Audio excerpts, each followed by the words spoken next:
I will solve all the questions. So maybe you may not have too many doubts in the test, but I will explain all the questions, MCQs and the structure. And later I will share the result of the test. In the first question,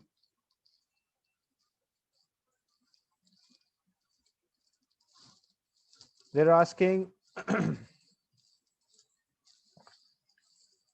which piece of apparatus should be used to measure exactly 21.4 cm cube of water.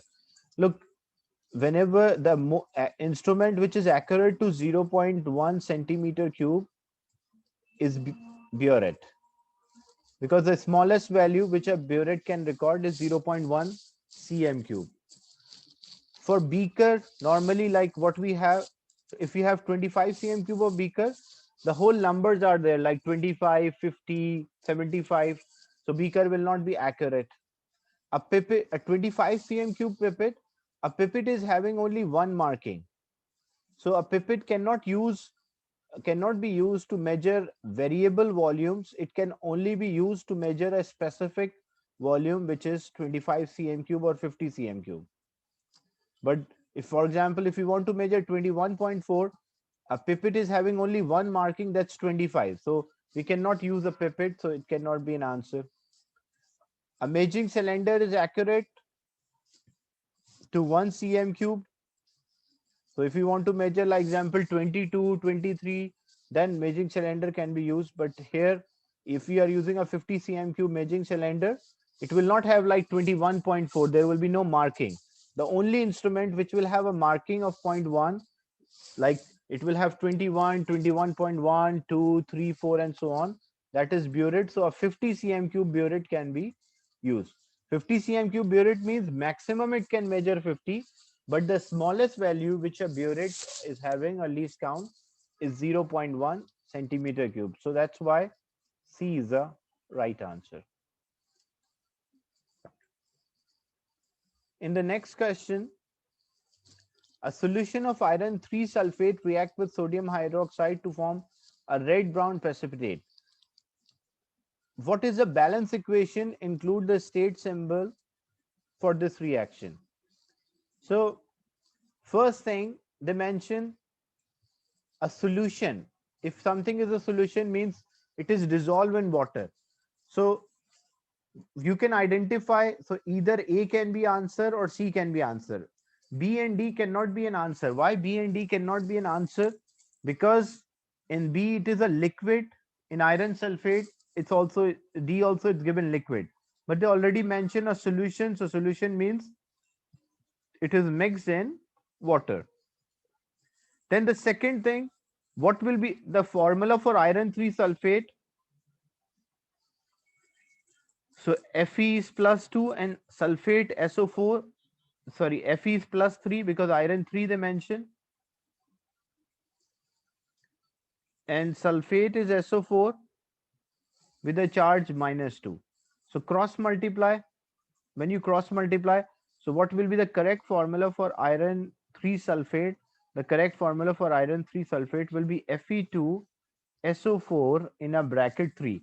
So that will be the correct formula, because in equation it should be a correct formula. So A cannot be an answer because A is wrong formula for iron 3 sulfate. So what you're left with, you're only left with option C.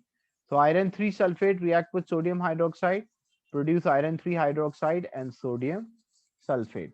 So first thing, we completely using a question, we cancel out the completely wrong answers, because iron sulfate solution is there, iron 3 sulfate. So it cannot be liquid, it should be aqueous. Then the second thing, we worked out what will be the right formula for iron 3 sulfate. It will be Fe2SO4 in a bracket 3. So it cannot be A. So we are left with option C only. If any question you want me to revise or repeat, I'll repeat the explanation. Otherwise, I'll move on to the next.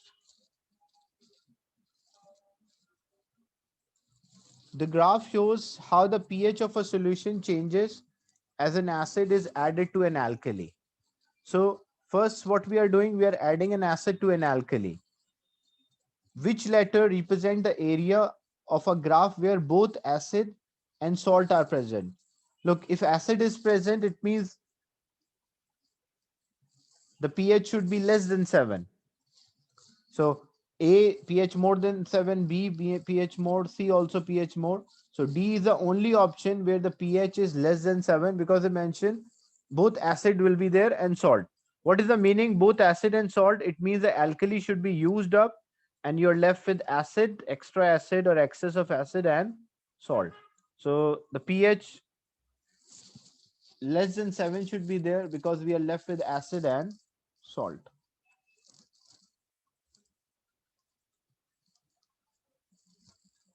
In question 4,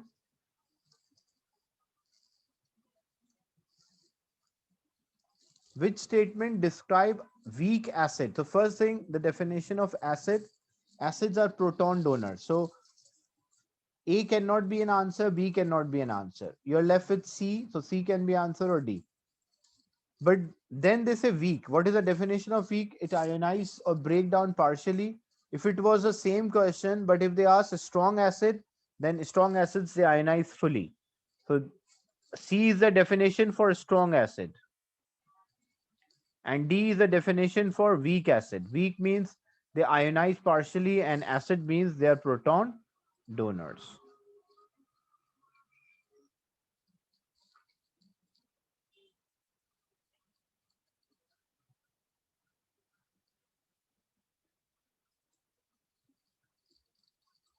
For question number 3, they ask, you can see this dimension, which letter represent an area of a graph where both acid and salt are present.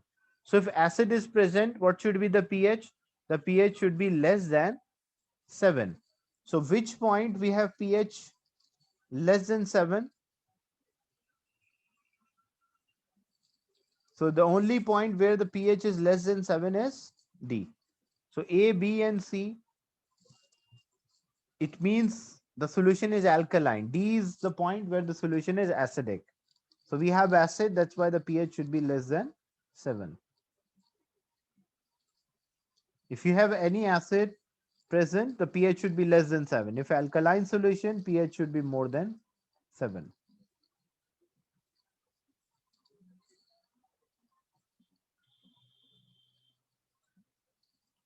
The apparatus shown is used to prepare copper 2 sulfate. So we want to prepare copper 2 sulfate. So how we can prepare copper 2 sulfate?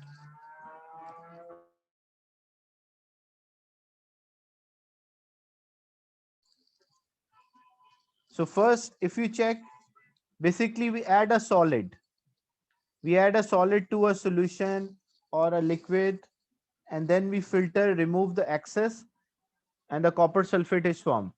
So if I say A means copper is reacting with iron sulfate solution, FeSO4.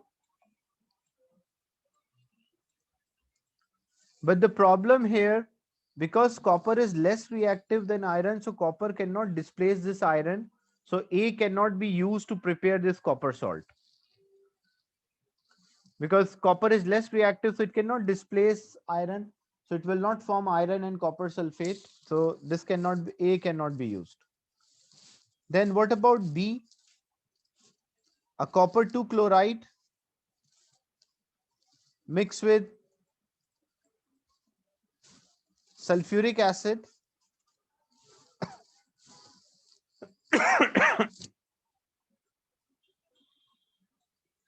So you don't observe any visible change because this is aqueous. The salt is there. Salt is mixed with acid. So you don't observe the reaction here. But when you check the third one, option C, copper oxide. So metal oxide plus sulfuric acid. So metal oxide plus acid. What is the result? The result is it will produce salt. So copper sulfate salt will be there plus water.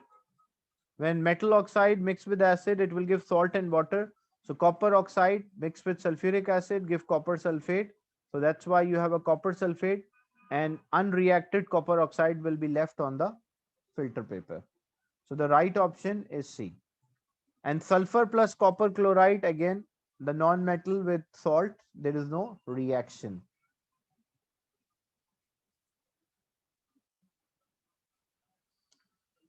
Why B cannot be an answer?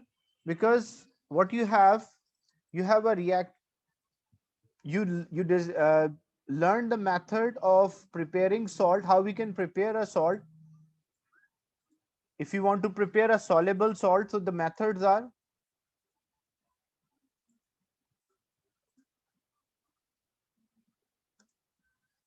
all the reaction of acids are methods of preparing a salt. So what are the methods? Metal can mix with acid,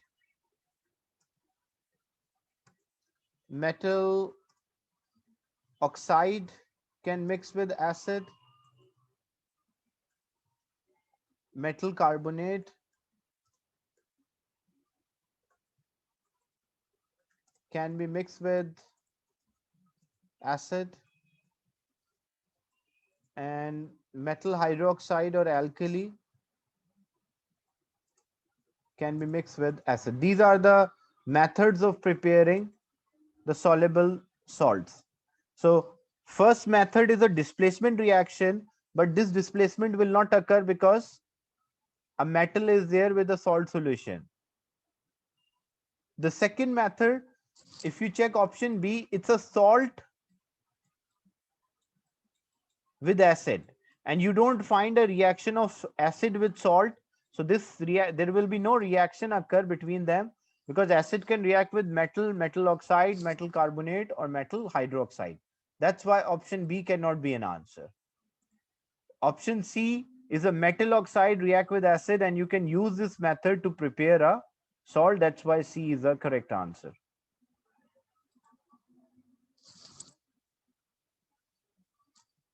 So basically, even without checking all the option, I can just recognize that the method, if I want to prepare, because I want to prepare aqueous copper sulfate, means I want to prepare a soluble salt.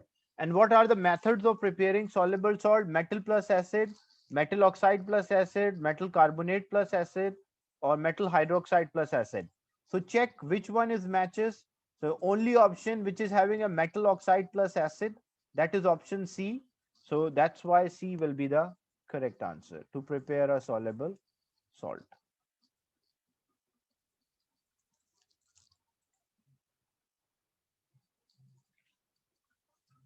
In question 6,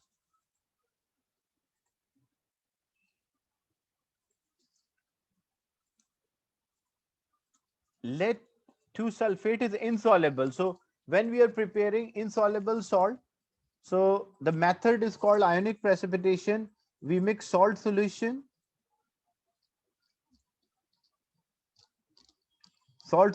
mixed with another salt solution.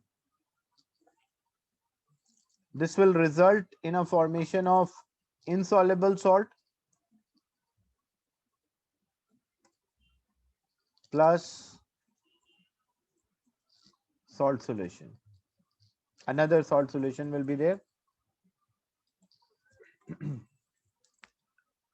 So mixing two aqueous salt solution, which result in a formation of one insoluble salt. So aqueous, solid, aqueous will be there. Now, which method is suitable for obtaining a lead 2 sulfate? So which method is suitable? So basically we have to mix the salt solutions or two solutions with each other. The first one, mix lead 2 nitrate with potassium sulfate. Then, so if I write the equation, I have lead nitrate, PbNO3, mixed with potassium sulfate.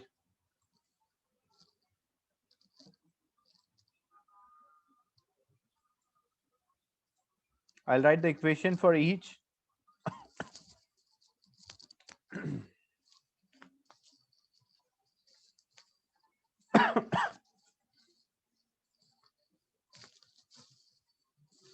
So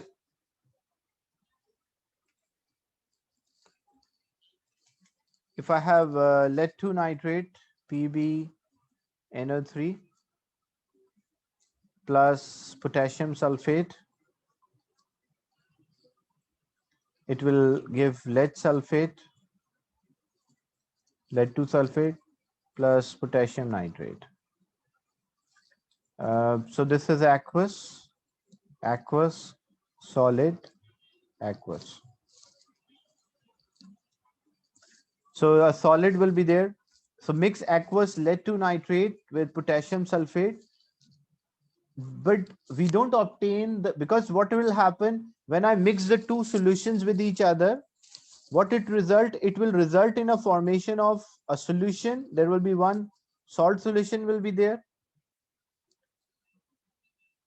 and there will be solid formed. So how I will remove this solid? I will remove this solid by filtration, not heat to evaporate, because I don't want, we have insoluble solid, so we use filtration rather than evaporation. That's why A cannot be an answer, because in A the technique which is mentioned is not a correct technique. It should be filtration, not evaporation. Evaporation or crystallization is used to obtain the soluble salt, but here we are obtaining insoluble salt, so we should use filtration. That's why A cannot be an answer. What about B?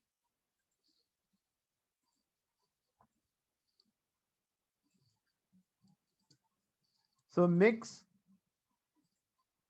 aqueous lead 2 nitrate with aqueous potassium sulfate, filter, collect the filtrate and crystallize. So this will be wrong. Why this will be wrong?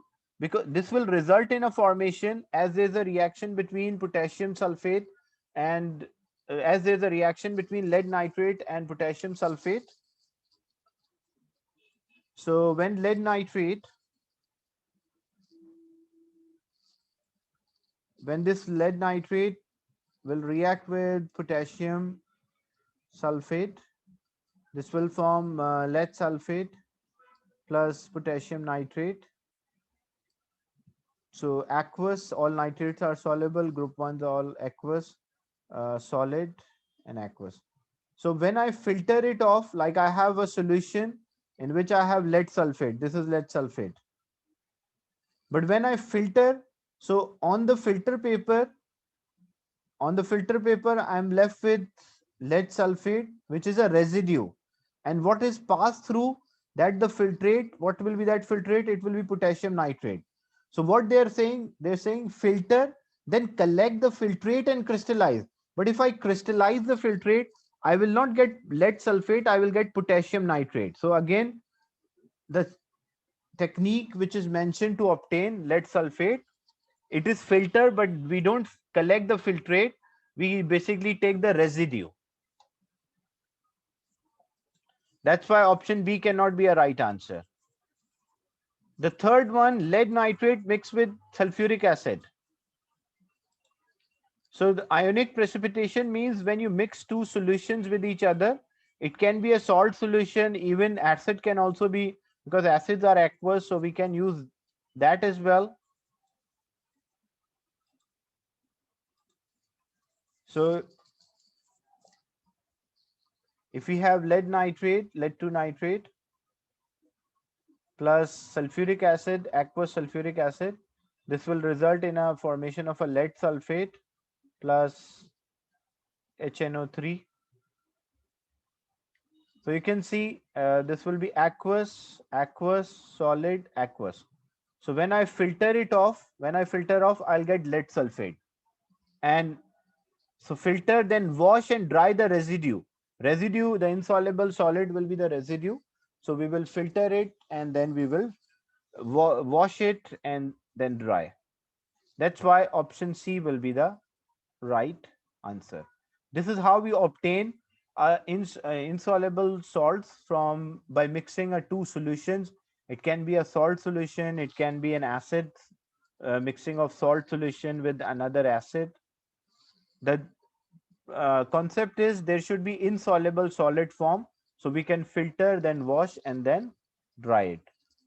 Why D cannot be a right answer? Because in a D they mention titrate, and titration and use crystallization. So titration, first thing, titration is used to obtain the soluble salt, and crystallization also it is used to obtain the soluble salt, not the insoluble salt. That's why D is a wrong answer. So the correct answer is C.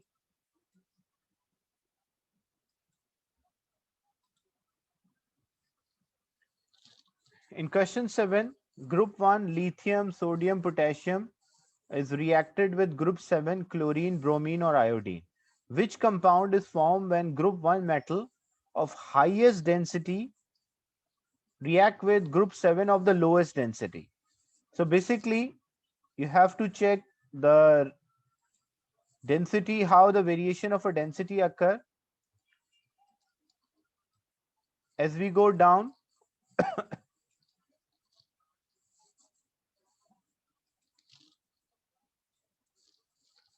For group 1 we need a highest density. For both group 1 or for group 7, as we go down the density increases, density for all groups. So for group 1 we have the elements which are present, lithium is there, sodium and potassium. For group 7 we have fluorine,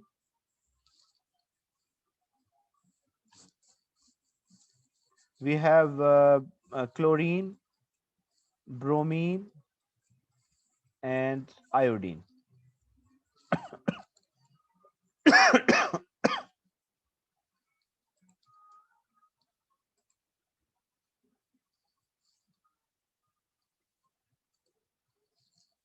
So which compound is formed when a group 1 metal of highest density?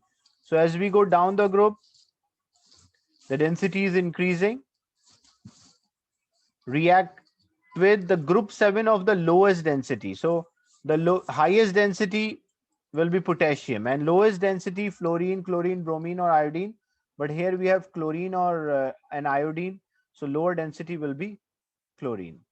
So B will be the right answer, potassium chloride.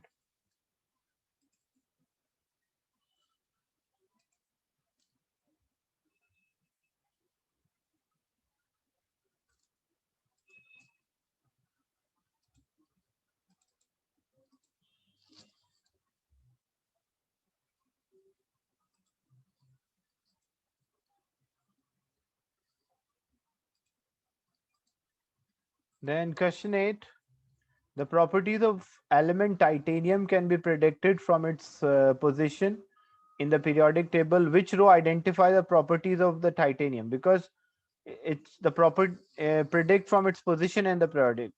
So which row identify the properties of the titanium? As you check the position of this titanium, you will find it's having in the region of a transition element. So if it's a transition element, it can be used as a catalyst. Metals are good conductor. No, it does not have low density and forms a colored compound, the characteristic of all transition element, which matches with B.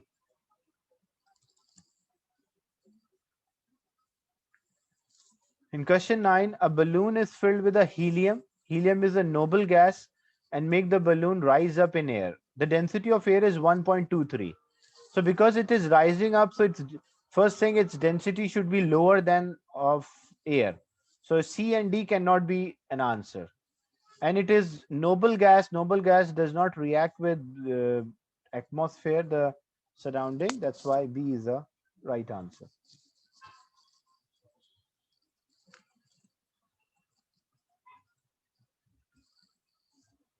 Then question 10, which properties shown by all metals? They are extracted by heating with carbon. No, the more reactive metal cannot be extracted by this method. They don't form acidic oxide, they form basic oxide or amphoteric. They react with the hydrochloric. Not all of the acid react with not all of the metal react with acid to form hydrogen gas. So we are left with B, that all of the metal, because of their structure, a free electron can conduct electricity.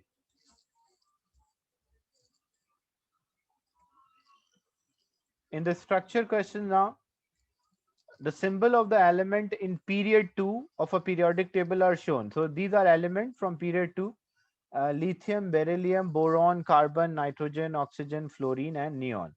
For each of the following, give the symbol of an element of period 2 which matches with the description. Each element may be used once, more than once, or not at all. So which element combined with hydrogen to produce ammonia? Ammonia is basically NH3. So the formula for ammonia is NH3. So which element combined with nitrogen, combined to form ammonia, combined with hydrogen to form ammonia? So what we need nitrogen. That's why N is a right answer. Make up approximately 21% of a clean dry air. So that's oxygen. Has atom with only 2 electron in the outermost shell. So having 2 electron in the outermost shell, it means group 2. So when you check the element in the periodic table, lithium is group 1, beryllium is group 2, boron is group 3, carbon is group 4, nitrogen group 5, oxygen group 6, fluorine is group 7, and neon is group 8. So which one will have 2 electron in the outermost shell? Beryllium will have 2 electron in the outermost shell. Has atoms with only 7 protons. 7 proton means like atomic number is 7. So when you check the periodic table, lithium atomic number 3, beryllium 4, boron 5, carbon 6, nitrogen 7, oxygen 8, fluorine 9, and neon 10. So they're asking, has atom only 7 protons? So 7 proton means atomic number 7. So which of them is having atomic number 7? Nitrogen is having atomic number 7. Is a monoatomic gas. Monoatomic, the group 8 elements are monoatomic. They have complete shell, does not react. So neon is the answer for this. Is a soft metal stored in oil. So group 1 metals, their soft metal can be cut by a knife and highly reactive, and due to their low density initially for like the top of the group, so they are stored under the oil. So lithium is a right answer. Then in the next question, the structure question: when copper is reacted with hot concentrated sulfuric acid, a sulfur dioxide gas is formed. Balance this equation. So if you want to balance this equation, we start with oxygen, followed by hydrogen, and then other element.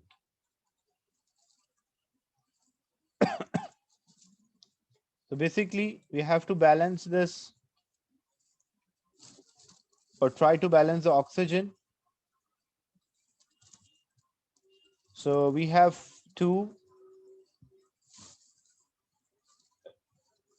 means 4 here, plus 2, 6, and 7, where we have 8. So if I put 2, we have 8 oxygen on the left hand side, and if I put 2, so 8 oxygen on the right hand side. Oxygen is balanced, and when you try to balance oxygen, you can see hydrogen is also balanced, and all other are balanced as well.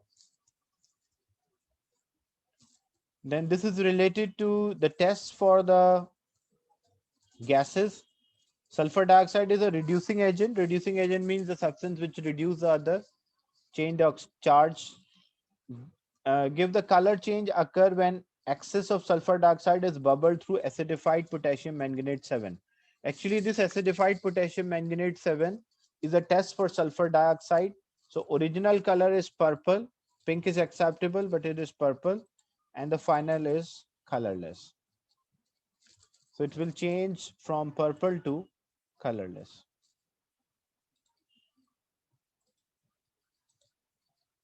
The next question: the barium sulfate is an insoluble salt. Barium sulfate can be made from aqueous ammonium sulfate using precipitation.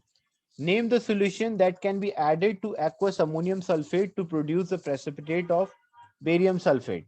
So what we want barium sulfate as a product. Barium sulfate is insoluble, and originally we have ammonium sulfate.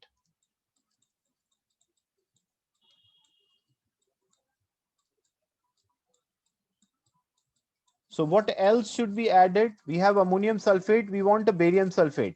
So what should be the other solution? You can see sulfate is there.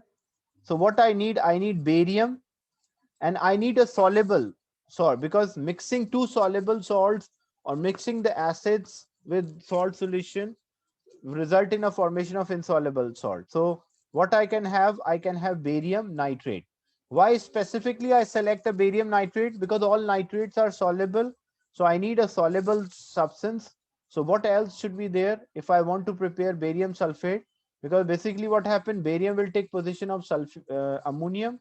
So it will form barium sulfate plus ammonium nitrate. That will be the product. So name a solution that can be added to ammonium sulfate. So ammonium sulfate plus barium nitrate.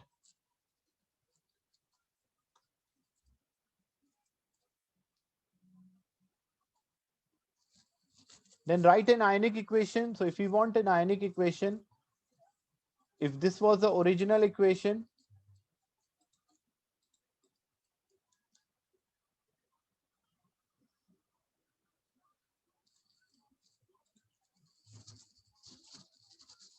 so we have ammonium sulfate, aqueous ammonium sulfate. So when the term aqueous is there, it means it is soluble, plus barium nitrate, all nitrates are soluble, result in a formation of barium sulfate, which is an insoluble salt, plus ammonium nitrate. The formula should be correct. This will be aqueous, aqueous, solid, aqueous. So I will cancel out the common ion in aqueous substance. So ammonium is common, I will cancel that. Nitrate is common, I'll cancel that. So what I'm left with? I'm left with sulfate ion and barium ion. So basically sulfate ion, order is not an issue. Sulfate ion plus barium ion will give barium sulfate, or it can be barium ion plus sulfate ion gives barium sulfate.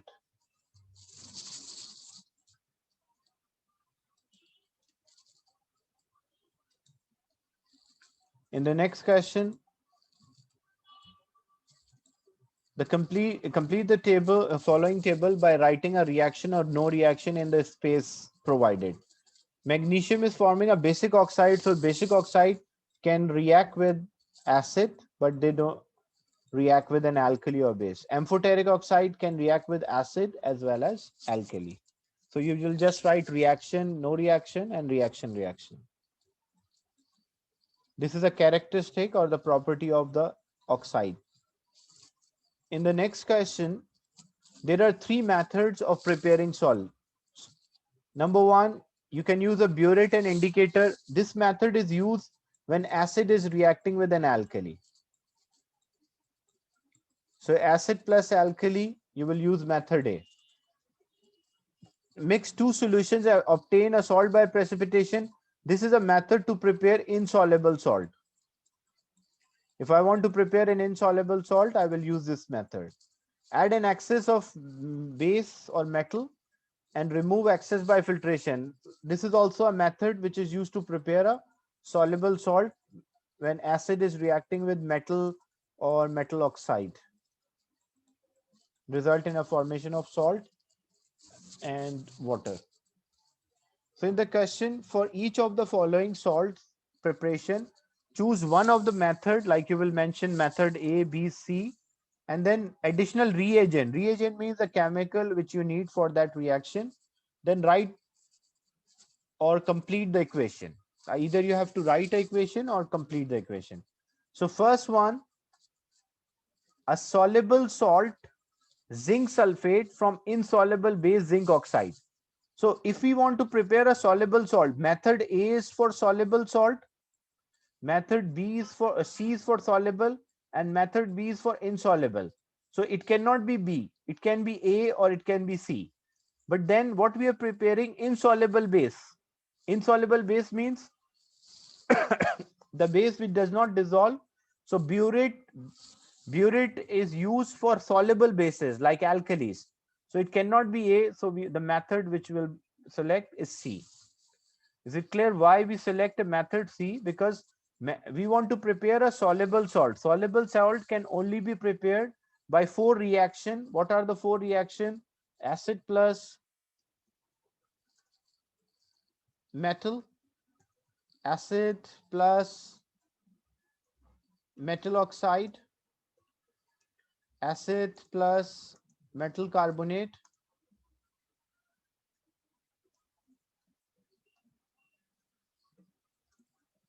and acid plus alkali. These are the only methods which are used to prepare the soluble salts. And first three methods, these three methods are categorized as C.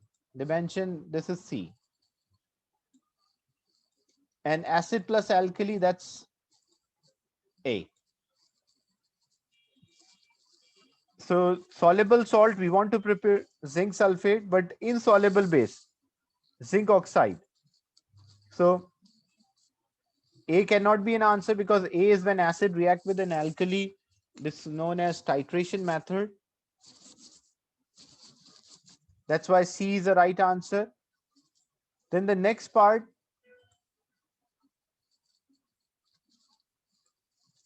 reagent. Reagent means chemical. Because I want to prepare a sulfate salt. If I want to prepare a sulfate salt, what I need which acid? I need sulfuric acid. If I want to prepare nitrate salt, I need nitric acid. If I want to prepare chloride salt, I need hydrochloric acid. So zinc oxide, what other reagent I use? Because I want to prepare a sulfate salt, so I should have sulfuric acid. And then the word equation. So the word equation, zinc oxide, the metal oxide, plus sulfuric acid. Because they asked for word equation, so it will be in words. This will result in a formation of metal oxide plus acid, result in a formation of salt and water. So which salt will be there? Zinc sulfate plus water. Is it clear? The first part, the explanation of the first part, why we select method C, because method A and C are used to prepare soluble salts. But method A is when you have a alkali like solution. You have acid solution and you have alkali or a base solution.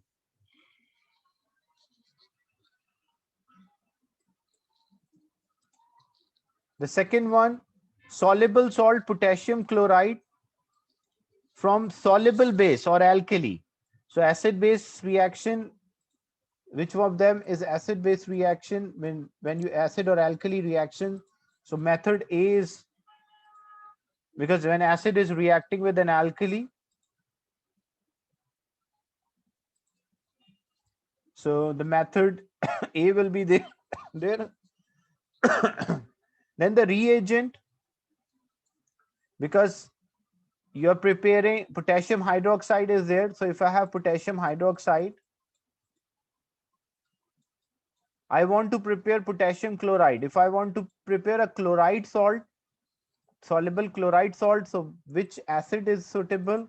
Hydrochloric acid. If I want to prepare sulfate salt, then sulfuric acid. Nitrate salt, then nitric acid to prepare a soluble salt. So hydrochloric acid will be there. And then the equation, you have to complete this equation. Potassium hydroxide is one of the reagent that's already given. Then what else? You use hydrochloric acid, so HCl. So KOH plus HCl gives KCl plus H2O. Acid plus alkali gives salt and water. The third, insoluble. So insoluble, the only method which is used to prepare insoluble salt is one, which is called ionic precipitation. So method B will be there. We want to prepare lead iodide. So what we have from soluble salt, lead nitrate. So we have lead nitrate plus, we don't know what reagent, but this will result in a formation of lead iodide, the insoluble salt.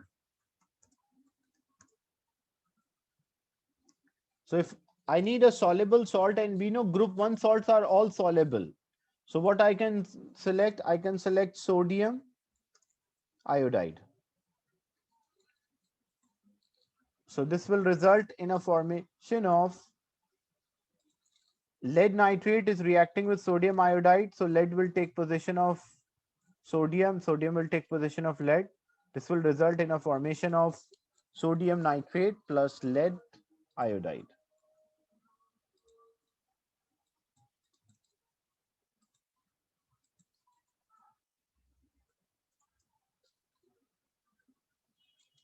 And then we need an ionic equation. If we need an ionic equation, first I will write the full equation. So reagent, what reagent we need? We need sodium iodide. You can also form ionic equation by the product, because the product is lead iodide. Lead is +2. So if lead is there, so which ion is missing? Iodide ion is missing. So when lead ion mixed with 2 iodide ion, result in a formation of lead 2 iodide.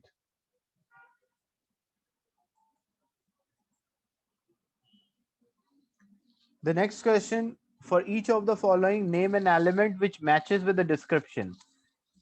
It is used as a fuel in a nuclear reactor. This you took in physics as well. So we use uranium, polonium. We use these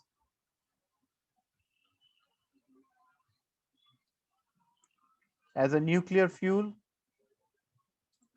It is the only non-metal which is a good conductor of electricity. So allotrope of a carbon, which is graphite. So, but you have to name the element. So the carbon here you will write inert electrode made of this metal. So metal, platinum. This is a gaseous element which is used to fill the balloon in preference of the hydrogen. So we use helium because it's low density compared to air and it is unreactive. An element which can form an ion of type X minus 3. X minus 3 means group 5 because group 5 can take 3 electrons. So it can be nitrogen. It has the same inert electrode. The term inert electrode means unreactive. During electrolysis, we use inert electrodes or unreactive electrodes, the rods which are not taking part in a chemical reaction. So the metal electrode which are inert is a least reactive metal such as platinum. And if the same question was a non-metal inert non-metal electrode, then it will be a graphite or carbon. It has the same electron distribution as calcium. So because calcium is having 20 electrons. So calcium is having 20 electrons.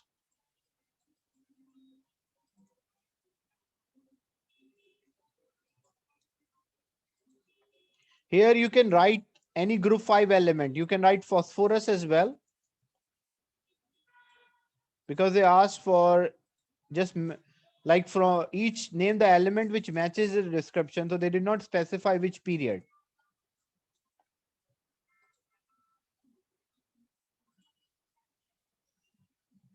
Then calcium, atomic number 20, atomic mass 40. Calcium tend to lose 2 electrons. So when it loses 2 electron, it will form Ca plus. And how many electron will be left? Because it lost 2 electrons, so 18. So you will check the periodic table, which element is having 18 electrons. So you can see the periodic table also I get attached to the test. So you can see argon is having 18 electron. So correct answer was argon.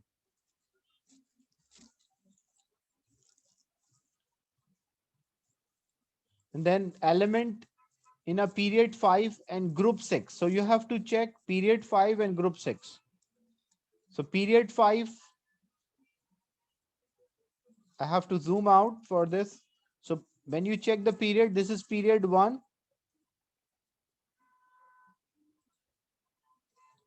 So this one is period 1.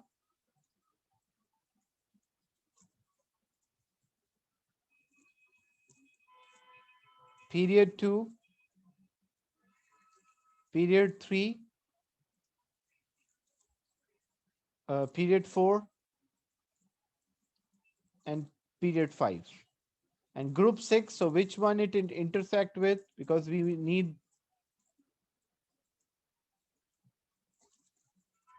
the element which matches with, so it is tellurium. You can write the name or you can write the symbol by using a periodic table. So tellurium is there, which matches with period 5 and group 6. And the last question,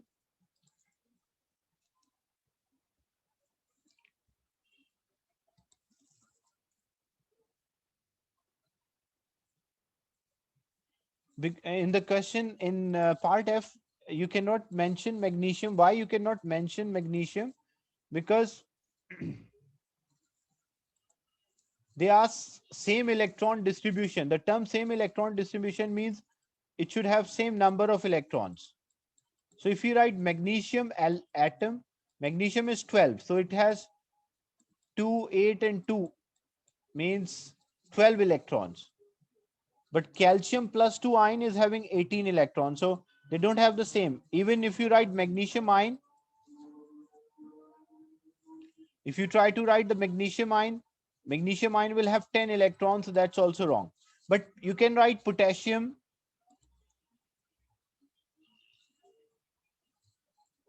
It is also acceptable writing a potassium ion, not potassium ion. Because if potassium is having 19 electrons, but when potassium loses one, it will form potassium plus with 18 electrons.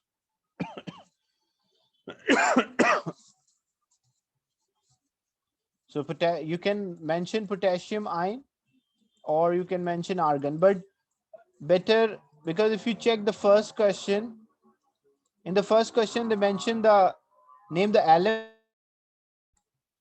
That's why argon is the correct answer. Potassium is acceptable, but for each of the following, name element which matches with the description. So they did not say name the ion which matches. Then the structure question, give 3 differences in the physical property between a group 1 metal such as potassium and transition. So physical properties you can mention group 1 like transition metal, they are harder, they have high density,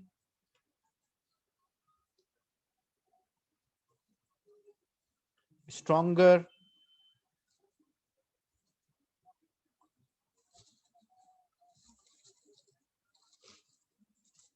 So you can mention these properties compared to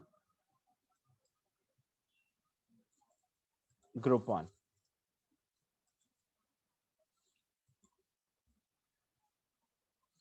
Yes, you can. Physical properties, yes, you can mention that as well.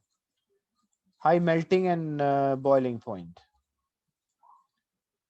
You can mention it is harder, high density, I'm having a higher melting or boiling point, but melting and boiling point is refers to one only. Yeah, like you cannot say high melting point, then high boiling point. It will give you only 1 mark.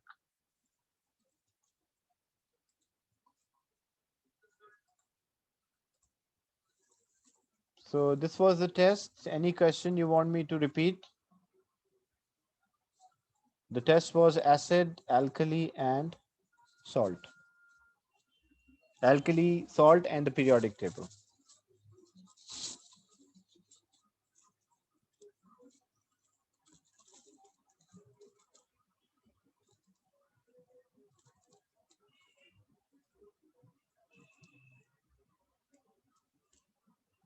Any other doubt in this?